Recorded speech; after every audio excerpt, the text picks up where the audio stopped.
Hi friends, welcome to அக்ஷட்.com.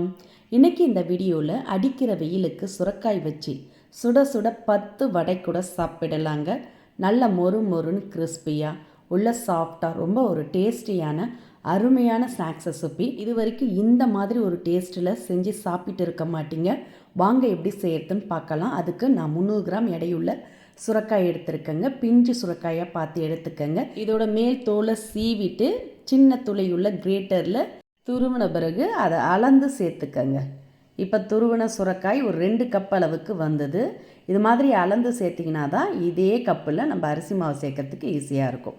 அது அப்படியே இருக்கட்டும். இப்போ இதோட சேர்க்கறதுக்கு 2 டேபிள் ஸ்பூன் அளவுக்கு கடலைப்பருப்பு, 2 டேபிள் ஸ்பூன் அளவுக்கு பாசிப்பருப்பு ஒரு அரை மணி நேரம் ஊற வச்சு தண்ணீரை நல்லா ஒட்டை வடி விட்டு எடுத்துகிட்டு வந்திருக்கேங்க. அரை மணி நேரம் ஊற வச்சிங்கனாலே போதும், 2 பருப்புமே நல்லா ஊறி இருக்கும். இப்போ இதை அப்படியே மிக்சர் ஜாருக்கு மாற்றிக்கலாம். மாற்றுறதுக்கு முன்னாடி ஃபஸ்ட்டு மிக்சர் ஜாரில் 4 பச்சை மிளகா உடைச்சி சேர்த்துக்கங்க. தோல் சீவன இஞ்சி துண்டு கொஞ்சம், கூடவே அரை டீஸ்பூன் ஜீரகம், அரை டீஸ்பூன் சோம்பு சேர்த்த பிறகு இதில் ஊற வச்சு தண்ணீர் வடிகட்டின பாசிப்பருப்பு கடலைப்பருப்பை சேர்த்து கொரப்பாக அரைச்சி எடுத்துகிட்டு வந்துடுங்க. ரொம்ப மையெல்லாம் அரைச்சிடாமல் இது மாதிரி ஒன்றும் பாதியமாக அரைச்சி எடுத்து இதை அப்படியே சுரக்காயோடு சேர்த்துக்கங்க. துருவி வச்ச சுரக்காயோடு நல்லா ஒட்ட வச்சு விட்டு சேர்த்துட்டு இது கூடவே ஒரு மீடியம் சைஸ் வெங்காயத்தை புடிசாக கட் பண்ணி சேர்த்துக்கங்க. கூடவே ஃப்ரெஷ்ஷான கருவேப்பிலை மல்லி இலைகளையும் கட் பண்ணி சேர்த்துட்டு இதுக்கு தேவையான அளவு உப்பு சேர்த்துக்கங்க. நான் ஒரு அரை டீஸ்பூன் அளவுக்கு உப்பு சேர்த்துருக்கேன்.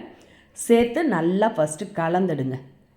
இது மாதிரி நல்லா கலந்த பிறகு இப்போ இதோட 2 டேபிள் ஸ்பூன் அளவுக்கு கடலை மாவு சேர்த்துக்கங்க. கூடவே 1 கப் அளவுக்கு பச்சரிசி மாவு சேர்த்துக்கங்க. 2 கப் அளவுக்கு சுரக்காயை துருவி சேர்த்தோம். அதே கப்பில் 1 கப் அளவுக்கு பச்சரிசி மாவு சேர்த்திங்கன்னா கரெக்டாக இருக்கும். சேர்த்துட்டு இதோட 2 டீஸ்பூன் அளவுக்கு வெள்ளை எள்ளு சேர்த்துக்கங்க. கருப்பு எள்ளு இருந்தாலும் சேர்த்துக்கங்க. நல்ல மணமாக சாப்பிட சுவையாக இருக்கும். சேர்த்து நல்லா கலந்து விட்டு ஒன்று சேர்த்து பிசைஞ்சிக்கங்க. தண்ணீர் நான் துளி கூட சேர்க்கலைங்க. சுரக்காய் வெங்காயம் பருப்பெல்லாம் அரைச்சி சேர்த்துருக்கோம். அதனால் தண்ணீரே சேர்க்க வேண்டியதில்லை. எல்லாத்தையும் நல்லா கலந்து விட்டு பிசைஞ்சிங்கனாலே இது மாதிரி நல்லா இறுக்கமாக சப்பாத்தி மாவு பார்த்துக்கு கிடைக்கும். இப்போ இதிலேருந்து சின்ன உருண்டைகளாக எடுத்துக்கங்க.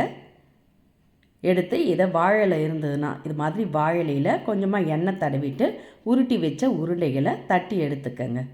ரொம்ப மெலிசாகவும் இருக்கக்கூடாது, ரொம்ப தடிமனாகவும் இருக்கக்கூடாது. மீடியம் சைஸில் தட்டிட்டு இதோட நடுவில் ஓட்டை போட்டுக்கங்க. இது மாதிரி ஓட்டை போட்டு பொரித்து எடுத்திங்கன்னா நடுவில் சீக்கிரமாக வெந்து நல்ல முறுவலாக கிடைக்கும். இதே மாதிரியே தட்டி எடுத்து பொரித்து எடுத்துக்கங்க. அதுக்கு வானல் எண்ணெய் ஊற்றி நல்லா சூடான பிறகு எத்தனை உள்ளே சேர்க்க முடியுதோ அத்தனை பார்த்து உள்ளே சேர்த்துக்கங்க. 2-3 கூட சேர்த்து பொரித்து எடுத்துக்கலாம்.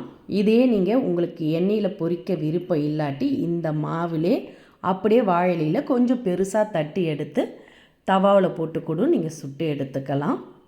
அதுவும் நல்லா சூப்பராக அருமையாக இருக்கும். போட்டதும் கரண்டியை விடாமல் ஒரு சைடு வெந்து செவந்த பிறகு திருப்பி விடுங்க. இது மாதிரி 2 சைடுமே வெந்து செவந்து பொன்னிறமானதும் எடுத்துடுங்க.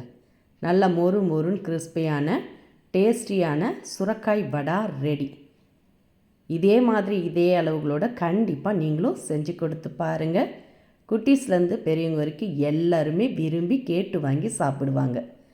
வெஜிடபிள் சாப்பிடாத குழந்தைங்க கூட இந்த மாதிரி செஞ்சு கொடுத்தீங்கன்னா ரொம்பவே விரும்பி சாப்பிடுவாங்க. அந்த அளவுக்கு சூப்பராக ரொம்ப ரொம்ப அருமையாக இருக்கும்.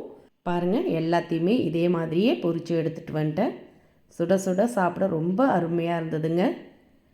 காசு கொடுத்தா கூட கடையில் இந்த மாதிரி கிடைக்காது. ஹெல்த்தியான முறையில் வீட்லேயே ஈஸியாக செஞ்சு கொடுத்து பாருங்கள். இந்த ரெசிபி பிடிச்சிருந்தா வீடியோக்கு ஒரு லைக் கொடுங்க. ஃப்ரெண்ட்ஸ் அண்ட் ரிலேட்டிவோட இந்த வீடியோவை நிறைய ஷேர் பண்ணுங்கள். மறக்காமல் நம்மளுடைய சேனலையும் சப்ஸ்கிரைப் பண்ணி வச்சுக்கோங்க. மீண்டும் இது மாதிரி சிம்பிளான புதிய வீடியோவில் நாளை சந்திக்கலாம். நன்றி, வணக்கம்.